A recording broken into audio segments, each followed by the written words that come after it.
Reasoning में पूछा जाने वाला डाइस का सवाल होता तो बहुत आसान है, पर फिर भी इसको बहुत सारे बच्चे गलत करते हैं। लेकिन आज आपको ऐसा तरीका बताऊंगा प्यारे दोस्त कि इसी एक सवाल से आप पूरा चैप्टर सॉल्व करना सीख जाओगे। देखो, जब भी हमें डाइस के सवालों को सॉल्व करना हो तो मेरी दो बातें आप सबसे पहले याद रखिएगा। सबसे पहली और ज़रूरी बात कि आपको ढूंढना पड़ेगा कॉमन।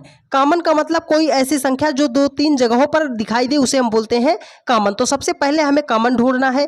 दूसरी बात क्या करनी है? दूसरी बात हमें करनी है एक ही दिशा से, मतलब या तो अगर पहले पासे में क्लॉकवाइज चले हैं तो दूसरे पासे में भी क्लॉकवाइज चलना पड़ेगा, मतलब एक ही दिशा आपको याद रखना है। तो चलो, हम यहाँ पर तीन पासे की स्थिति दी गई है, कोई सा भी दो पासा हम ले लेते हैं। तो चलो, मान लो हमने पहला और दूसरा पासा ले लिया, तो अब इसमें हमें कॉमन ढूंढना है कि कोई ऐसी संख्या है जो दो जगहों पर है। यहाँ पर देखो, एक है, 6 है, 3 है, 1 है, 2 है, 4 है। तो कॉमन क्या मिला? आप बोलोगे सर एक है जो दोनों जगहों पर है।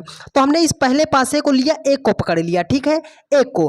तो देखो, एक से हम ऐसे क्लॉकवाइज चल रहे हैं, तो एक के बाद हम कहाँ पहुंचेंगे? आप बोलोगे सर 6 पे पहुंचेंगे, 6 के बाद कहाँ पहुंचेंगे?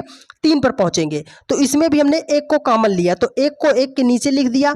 अब इसमें भी हम क्लॉकवाइज चलेंगे, ठीक है। तो एक के बाद कहाँ पहुंचेंगे? 2 पे, 2 के बाद कहाँ पहुंचेंगे? 4 पे। देखिए, वो क्वेश्चन में कह रहा है कि एक का विपरीत, तो ये स्थिति जो आपके सामने आई है, ये स्थितियां एक दूसरे की क्या है? विपरीत है। मतलब 3 का विपरीत 4 हो जाएगा, 2 का विपरीत 6 हो जाएगा। लेकिन वो हमसे पूछ रहा है एक का विपरीत क्या होगा। तो एक पासे में कितनी गिनती होती है? 6 होती है। यहाँ पे कौन कौन सी गिनती है? 1 2 3 4 6। कौन सी गिनती मिस हुई है? 5 मिस हुई है। तो एक का विपरीत पूछ रहा है, तो एक का विपरीत क्या हो जाएगा?